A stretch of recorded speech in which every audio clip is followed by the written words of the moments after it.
So this is a nice paper again from 2014, but it's still very relevant, and this debate still goes on, especially in terms of trying to see if we actually been able to implement resilience into the systems. We have come far since 2014 just in terms of the new set of projections from CMIP 6, and we have done a lot of work on what risk means, what resilience means, and whether it's a successful attempt at building resilience or not remains a question that needs much evaluation. So here they are basically talking about changing the resilience paradigm. What do they mean? Resilience management goes beyond risk management to address the complexities of large integrated systems and the uncertainty of future threats, especially those associated with climate change. Right? So risk is a multiplier of hazard, vulnerability and exposure. So in the case of New York City flood resilience, we talked about reducing vulnerability and exposure as opposed to just preventing waters from coming in. So you allow waters to come in and then system recovers because you have made building codes and other things that allow you to deal with the floods. So what is the definition? National Academies of Sciences provides one definition: the ability to prepare and plan for, absorb, recover from, and more successfully adapt to adverse events. So there is a time scale involved in the sense that you are adapting, and then you are also making sure you are not going to have to keep on changing things. So there is some resilience in the system that you build in as you adapt. So let's read some of the text. Remember, it's a commentary, so it's not a scientific analysis in that sense, but he uses known science to say where we are headed and where we need to go, just in terms of the ideas and what we need to do. So when you say system and integrated system, you have to define a system, and then it could be system of systems. So when you say integrated systems, you have in a city like New York, you have buildings, residences, commercial infrastructure, and parks, etc. So these are systems, and then they are integrated systems. So resilience has to address all of them. The human body is resilient in its ability to persevere through infections or trauma. So intuitively, you know what that means. Even through severe disease, critical life functions are sustained, and the body recovers, often adapting by developing immunity to further attacks of the same type. Well, lucky if that's how it's working for you. Our society's critical infrastructure, cyber, energy, water, transportation, communication, and health, of course, lacks the same degree of resilience, typically losing essential functionality following adverse events, especially if they are big ones, shockers. Although the number of climatic extremes may intensify or become more frequent, there is currently no scientific method available to precisely predict the long-term evolution and spatial distribution of tropical cyclones, atmospheric blockages, and extratropical storm surges, nor are the impacts on society's infrastructure in any way quantified. We have broad guidelines that sea level is going up, glaciers are melting, extremes are increasing in duration, intensity, frequency, and area coverage, and so on, but they are not location specific, they are not system specific either, in the sense of these that we already mentioned: cyber, energy, water, transportation, etc. In the face of these unknowns, building resilience becomes the optimal course of action for large complex systems, but then you have to know exactly what you mean by that. Resilience as a property of a system must transition from just a buzzword to an operational paradigm for system management, especially under future climate change. Current risk analysis methods identify the vulnerabilities of specific system components to an expected adverse event and quantify the loss in functionality of the system as a consequence of the event occurring. So that's where risk predictions come in. So you have to have some sense of hazard that is coming, so that you have also vulnerability and exposure already mapped. And this can be just day-to-day weather events, or cyclone season, or persisting droughts, heat waves, whatever, right? So there are multiple time scales involved. Sea level rise is a chronic change, warming in the background is a chronic change, shifting rainfalls are chronic changes, and so on. So subsequent risk management has focused on hardening these specific system components to withstand the identified threats to an acceptable level and to prevent overall system failure. Two factors make this form of protection unrealistic for many systems. First, increasingly interconnected social, technical, and economic networks create large complex systems, and the risk analysis of many individual components becomes cost and time prohibitive. Second, the uncertainties associated with the vulnerabilities of these systems, combined with the unpredictability of climatic extremes, challenges our ability to understand and manage them. To address these challenges, risk analysis should be used where possible to help prepare for and prevent consequences of foreseeable events, but resilience must be built into the systems to help them quickly recover and adapt when adverse events do occur. So it's not just about recovering, and recovery graphs are shown here, as we'll see in a minute. A roadmap for so I jumped ahead a little bit. A roadmap for enabling the development of such capabilities should include specific methods to define and measure resilience. You cannot say we built resilience without saying how it can be monitored. New modeling and simulation techniques for highly complex systems that we just mentioned. Development of resilience engineering. Approaches for communication with stakeholders, and then comes strategies for communicating with policymakers that are needed to support the shift to resilience management by legislative, regulatory, and other means. So let's quickly get a handle here. You have threat, vulnerability, and consequence that defines risk, which is slightly different than the CMIP definition of hazard, vulnerability, and exposure. So here is time, just schematically. Critical functionality, so this is the planned functionality that everything is working, bridge is working as it needs to be, energy system, cybersecurity, health infrastructure, etc. And then a crisis happens, so functionality drops, so you drop below the critical functionality that is planned, and the risk is there, which decides how far away from the planned critical functionality you go. And then recovery depends on various factors, so either you continue to improve or you adapt. So there is the system resilience. What do we mean? A resilience management framework includes risk analysis as a central component. That's what determines what you want to build resilience against or resilience for. Risk analysis depends on characterization of the threats, vulnerabilities, and consequences of adverse events to determine the expected loss of critical functionality.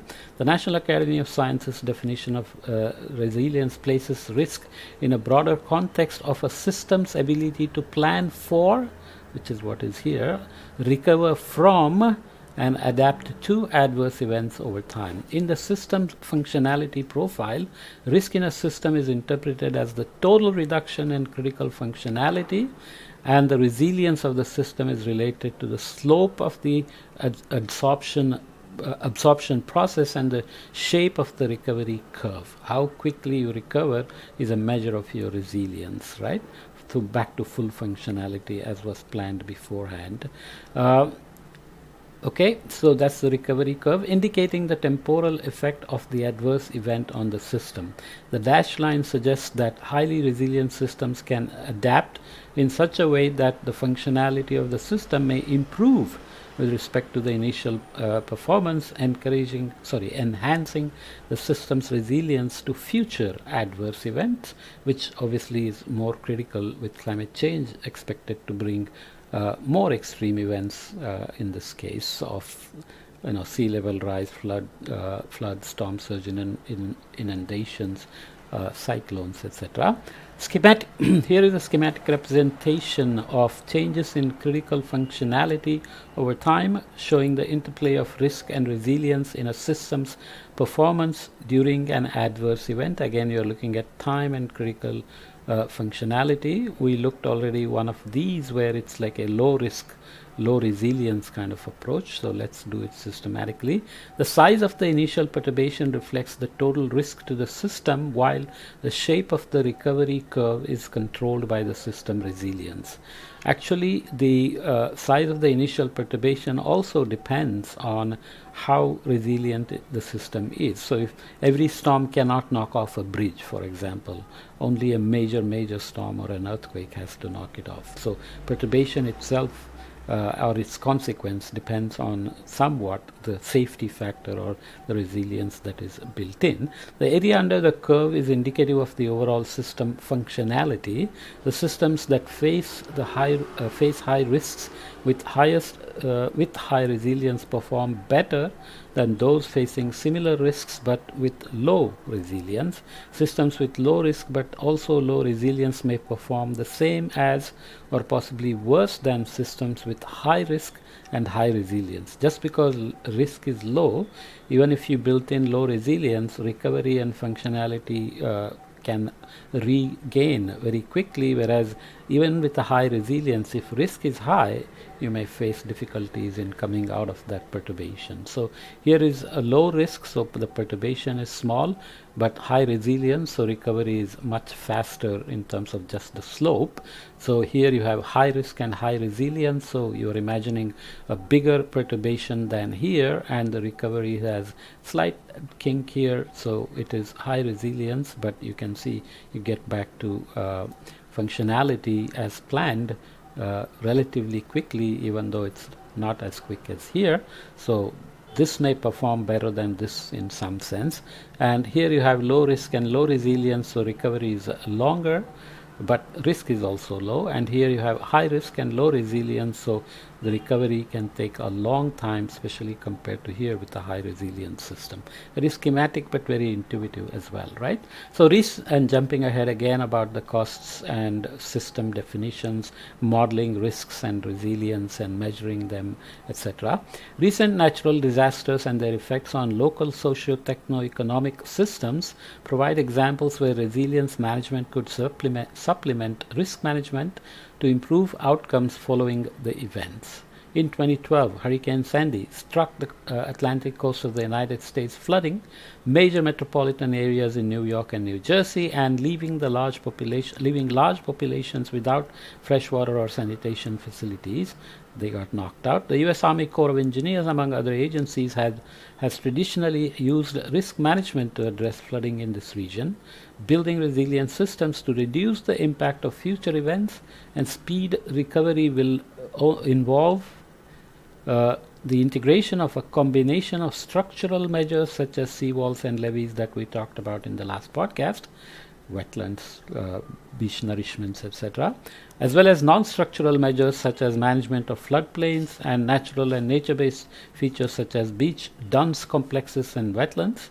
Developing a better road infrastructure and training emergency staff could improve the overall resilience of coastal communities, where flooding hampers transportation, communication, and the deployment of crucial services. So this falls under response in the IPCC construct of risk, where you have hazard or what here it's called threat, vulnerability and exposure, that's called consequence here, and then response, which is about developing emergency staff to deal with these. So kind of to wrap up the short section, a short intro to this commentary, enhancing social networks is also a component of resilience.